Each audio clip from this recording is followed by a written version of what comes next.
Hello everyone. सो आजकल काफ़ी सारे एमपीज़ जो है आपने न्यूज़ में देखा होगा, पार्लियामेंट से उन्हें सस्पेंड किया जा रहा है। तो किस रूल के अंदर एमपीज़ को सस्पेंड किया जाता है, ये कौन करता है और किस पोस्ट का व्यक्ति ये कर सकता है और किस सिचुएशन के अंदर कर सकता है, ये यहाँ पर समझेंगे। प्रीलिम्स और मेंस दोनों के लिए इंपॉर्टेंट एरिया आपका हो जाता है। अभी रिसेंटली हुआ क्या, 19 अपोजिशन मेंबर्स जो थे उन्हें राज्यसभा से, तो जो सस्पेंशन हुआ है वो कहाँ से हुआ है, राज्यसभा से। अराउंड एक हफ्ता पहले उन्हें यहाँ पर सस्पेंड किया गया है। और यहाँ पर एमपीज को लेकर प्रिसाइडिंग ऑफिसर का जो ये कदम है उसको हम यहाँ पर समझने की कोशिश करेंगे कि ये जो प्रैक्टिस है ये पार्लियामेंट में क्या कॉमन प्रैक्टिस है, क्या इसे एक्सेप्शनल सिचुएशन में किया जाता है या फिर रेगुलर बेसिस पे ये सब चीज़ें होती रहती हैं, ये सब यहाँ पर समझेंगे इस लेक्चर के अंदर। नाउ सबसे पहले तो यहाँ पर, तो इसमें आप देख सकते हैं कि अलग अलग पार्टीज जो हैं, चाहे वो यहाँ पर आपकी सीपीआई है, डीएमके है, टीआरएस है, इन सभी पार्टीज में से जो एमपीज थे उनको यहाँ पर सस्पेंड किया गया। और ये जो सस्पेंशन किया गया ये अनरूली बिहेवियर के चलते किया गया कि जो इनका बिहेवियर था वो राज्यसभा के अंदर सही नहीं था, ठीक नहीं था, तो उसको बेस बनाकर यहाँ पर सस्पेंशन किया गया। तो बेस अब आपको समझ में आ गया कि अनरूली बिहेवियर जब होता है तो यहाँ पर सस्पेंशन किया जा सकता है। नाउ अब हम पिछले भी कुछ केसेस जो हैं वो देखने वाले हैं कि क्या पहले भी ऐसा किया जा चुका है। तो अगर हम देखेंगे नवंबर 29 2021 की बात करें तो 12 अपोजिशन मेंबर्स को तब भी राज्यसभा से सस्पेंड किया गया था, जैसे इस बार 19 लोगों को यहां पर किया गया है। ठीक है, तब विंटर सेशन चल रहा था, जैसे अभी मॉनसून सेशन चल रहा है, और वहां पर भी जो मिसकंडक्ट था, जो बिहेवियर था वो कंटेम्पचुअस था, अनरूली वायलेंट बिहेवियर था, इसके चलते यहां पर उनको निकाला गया था, उनको सस्पेंड किया गया था। ठीक है, यहां पर even intentional attack on security personal, जो एमपीज की सिक्योरिटी के लिए सिक्योरिटी पर्सनल होते हैं उनके ऊपर भी यहां पर अटैक किया गया था। तो इन सबको बेस बनाकर पिछली बार पिछले सेशन के अंदर आप यहां पर विंटर सेशन के अंदर 12 ऐसे राज्यसभा के एमपी थे जिनको की निकाला गया था, सस्पेंड किया गया था। ठीक है, नाउ बिफोर दैट राज्यसभा के 8 जो एमपीज थे उसे 2020 के अंदर, मतलब 2020 के अंदर भी नंबर है हमारे पास, 8 लोगों को यहां पर अनरूली बिहेवियर की वजह से सस्पेंड किया गया था। तो मोरलेस जो अनरूली बिहेवियर है जिसमें उनका कंडक्ट हाउस के अंदर अच्छा नहीं है, इसको बेस बनाकर सस्पेंड किया जाता है। जनरल प्रिंसिपल की बात करते हैं सबसे पहले, तो what is the reason for suspending an MP. तो ऑफकोर्स एक रीजन तो हमें पता चल गया कि यहां पर जब भी उनका बिहेवियर, एमपीज का बिहेवियर हाउस के अंदर ऐसा है जो नहीं होना चाहिए, अनरूली है, मतलब वो रूल्स को फॉलो नहीं कर रहे हैं, उस तरीके से बिहेव कर रहे हैं, तो उस सिचुएशन के अंदर सस्पेंशन किया जा सकता है। General principle is that it is the role and duty of presiding officer. आप देखिए लोकसभा के अंदर प्रिसाइडिंग ऑफिसर कौन होते हैं, आपके स्पीकर होते हैं। राज्यसभा के अंदर आपके चेयरमैन होते हैं। तो यहां पर इन प्रिसाइडिंग ऑफिसर्स की रिस्पॉन्सिबिलिटी होती है कि जो पूरा हाउस है वो स्मूथ तरीके से चले। जैसे क्लास में क्या होता था, क्लास में टीचर की रिस्पॉन्सिबिलिटी है कि क्लास सही तरीके से चले, और टीचर नहीं होता है तो मॉनिटर को डेप्यूट किया जाता है, उनकी रिस्पॉन्सिबिलिटी हो जाती है। उसी तरीके से यहां पर ये जो क्लास है, यहां पर जो हाउस है, उसमें जो प्रिसाइडिंग ऑफिसर है that is speaker and chairman, Lok Sabha और राज्यसभा के अंदर उनकी यहां पर रिस्पॉन्सिबिलिटी हो जाती है कि वो हाउस को सही तरीके से चलाएं। ठीक है, और जब उनको लगता है कि एमपी सही तरीके से बिहेव नहीं कर रहे हैं तो उस सिचुएशन के अंदर उनको सस्पेंड किया जा सकता है। अब यहां पे हुआ क्या, कई बार आपने देखा होगा हाउस के अंदर कुछ प्रोटेस्ट भी किया जाता है, कई बार प्रोटेस्ट आपको देखने को मिलते हैं, और प्रोटेस्ट करते करते लोग कई बार इस एरिया में आ जाते हैं। यहां पर एक बार मैं आपको बताता हूं मार्क करके, ये जो एरिया है, ठीक है, ये जो एरिया आपका है, तो यूजुअली एमपीज की जो हैबिट होती है वो होती है कि इस वेकेंट स्पेस को टेक ओवर करने की, मतलब अपनी सीट को छोड़कर यहाँ आने की, जो कि उनको अनुमति नहीं होती है। ये जो पूरे टेबल, ये पूरा एरिया जो होता है जिसमें टेबल भी है, यहाँ पर चीफ सेक्रेटरी भी बैठे होते हैं, और यहाँ पर बेसिकली काफ़ी सीनियर सिविल सर्वेंट्स होंगे, वो आपको यहाँ पर दिखाई देंगे। तो ये एक तरीके के सपोर्टिंग स्टाफ के तरीके से काम कर रहे होते हैं कि यहाँ पर आपके स्पीकर या चेयरमैन है और नीचे ये सिविल सर्वेंट्स का, आईएएस ऑफिसर का स्टाफ होता है। ये पूरा एरिया जो है, this is called the well of the house, इसे वेल ऑफ द हाउस कहा जाता है। और बहुत बार प्रोटेस्ट करते करते जो एमपीज हैं वो इस वेल के अंदर आ जाते हैं जिसकी अनुमति उनको नहीं होती है। ठीक है, तो यहां पर अभी कुछ दिन पहले 18 जुलाई को ऐसा ही हुआ, काफी सारे एमपीज जो थे वो इस वेल, इस एरिया में आ गए। इवन दो तब डेप्यूटी चेयरमैन जो थे वो बैठे थे, और deputy chairman mister Harivansh ji जो है उन्होंने रिक्वेस्ट करी कि आप अपनी अपनी सीट्स पे वापस चले जाइए। ऐसा नहीं है कि उनके एंटर करते उनको सस्पेंड कर दिया जाता है, उनसे रिक्वेस्ट करी जाती है कि प्लीज आप चले जाइए अपनी सीट्स के ऊपर वापस, यहां पर आप मत खड़े होइए। लेकिन काफी बार उनको कहने के बावजूद भी जब एमपीज अपनी जगह पर नहीं लौटे तो वहां पर एक मोशन जो है उसे इंट्रोड्यूस किया गया और 10 एमपीज को सस्पेंड किया गया। ठीक है, नाउ यहां पर चलते हैं।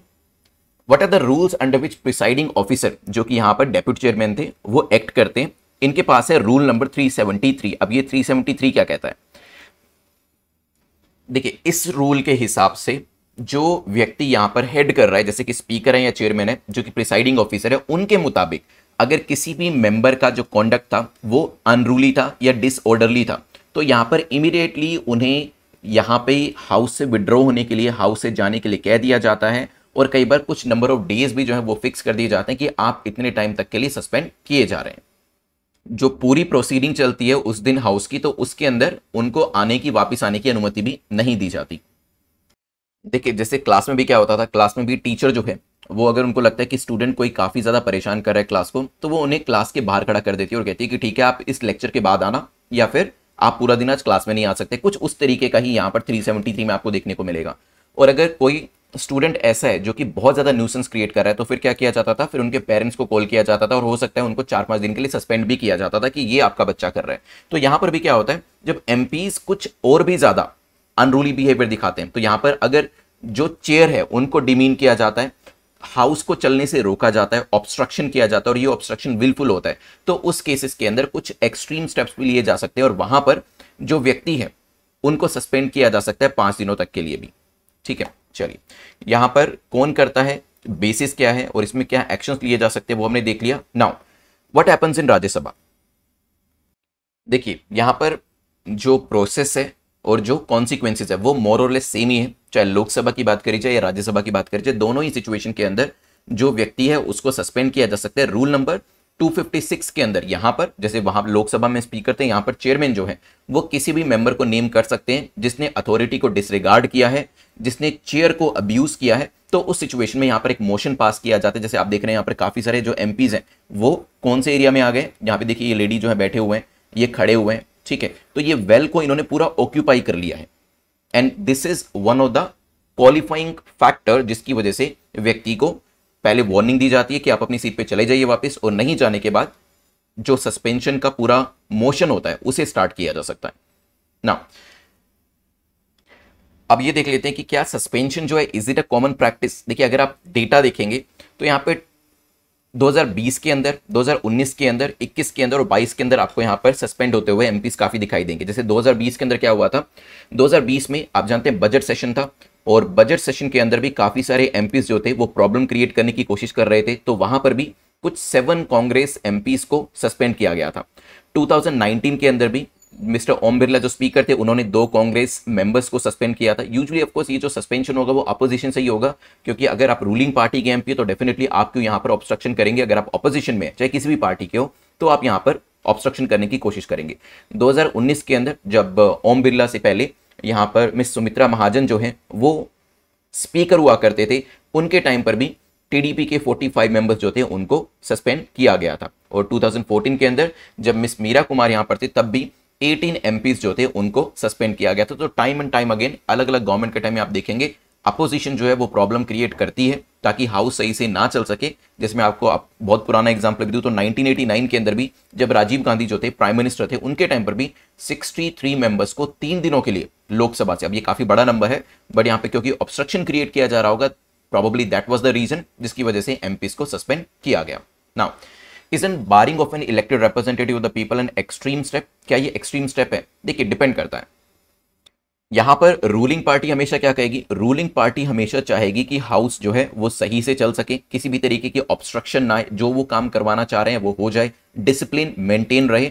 अपोजिशन क्या चाहेगी, अपोजिशन हमेशा यही चाहेगी कि जो उनके प्रोटेस्ट करने का राइट है वो उनके पास बना रहे, उनके प्रोटेस्ट करने का राइट ना लिया जाए। तो यहां पर कॉन्फ्लिक्ट ऑफ इंटरेस्ट हो जाता है जिसकी वजह से बहुत बार ऐसे कॉन्सिक्वेंस हमें सस्पेंशन देखने को मिलता है। हालांकि सस्पेंशन को कोई पसंद नहीं करता है, कोई भी एमपी हो, लेकिन डेफिनेटली जब आप हाउस को नहीं चला पाएंगे तो एक एक्सट्रीम, एक लास्ट मेजर के तौर पे इसे लेना पड़ता है। ऑफ कोर्स इसे शुरुआती स्टेप में नहीं लिया जाता। शुरुआती स्टेप में तो आप कोशिश यही करते हैं, स्पीकर हो या चेयरमैन हो, कि सामने जो एमपीज हैं उनको शांत रखा जाए, एक पीस और एक डिसिप्लिन मेंटेन किया जाए हाउस के अंदर। लेकिन काफी सारे एफर्ट्स करने के बावजूद भी अगर वो अचीव नहीं किया जा पा रहा है और हाउस को नहीं चलाया जा पा रहा है तो एक्सट्रीम स्टेप के तौर पर यहां पर जो सस्पेंशन होता है एमपीज का वो किया जाता है। तो जल्दी से एक बार देख लेते हैं, हमने जो पूरा ये टॉपिक पढ़ा है। तो जो एमपीज है क्या उनको सस्पेंड किया जा सकता है? बिल्कुल, अभी रिसेंटली 19 एमपीज जो है उनको सस्पेंड किया गया है। इनको अनरूली बिहेवियर के लिए सस्पेंड किया जाता है, चाहे वो लोकसभा हो या राज्यसभा हो। अभी राज्यसभा से 19 एमपीज जो है उनको सस्पेंड किया गया है। क्या ये पहली बार हुआ है? नहीं, पिछले साल देखेंगे, उससे पिछले साल देखेंगे, 2014 में देखिए, 1989 में देखिए, बहुत बार जो सस्पेंशन है वो किया जा चुका है। ये यूजुअली वायलेंट बिहेवियर, वेल के अंदर एंट्री करना, समझाने के बावजूद भी वापस ना जाना, इन सब चीजों की वजह से किया जा सकता है। ठीक है, अभी 18 जुलाई को यहां पर 19 एमपीज का सस्पेंशन हुआ था, वो हमने देखा था। रूल 373 एंड 374 यहां पर है। 373 थोड़ा सा माइल्ड है, 374 थोड़ा सा एक्सट्रीम है। जैसे बच्चे को क्लास से बाहर खड़ा कर दिया जाता है या फिर उसके पेरेंट्स को बुलाकर 4-5 दिन के लिए सस्पेंड कर दिया जाता है, उसी तरीके से ये रूल्स काम करते हैं। राज्यसभा के अंदर भी प्रोसेस कुछ अलग नहीं है, सेम प्रोसेस को यहां पर फॉलो किया जाता है। क्या सस्पेंडिंग एन एमपी ये प्रैक्टिस पुरानी है? बिल्कुल पुरानी है, क्योंकि अपोजिशन कई बार कोशिश करते कि हाउस को ना चलाने दिया जाए, ऑब्स्ट्रक्शन करते तो ऐसा करना पड़ जाता है। लेकिन यहां पर अपोजिशन भी ये कहती है कि हमें भी प्रोटेस्ट करने का राइट है। तो डिसिप्लिन से हाउस चलाना और प्रोटेस्ट करना, ये दोनों कॉन्फ्लिक्ट ऑफ इंटरेस्ट जब रहते हैं, तभी यहां पर एक्सट्रीम स्टेप के तौर पर एमपीज को सस्पेंड किया जा सकता है। यहां पर प्रीलिम्स और मींस दोनों के क्वेश्चन आपके बन सकते हैं, तो बी रेडी फॉर दिस, और वीडियो को देखकर इसके नोट्स जो है आप वो जरूर बना लीजिएगा। Thanks for watching this video, have a nice day, take care, good bye.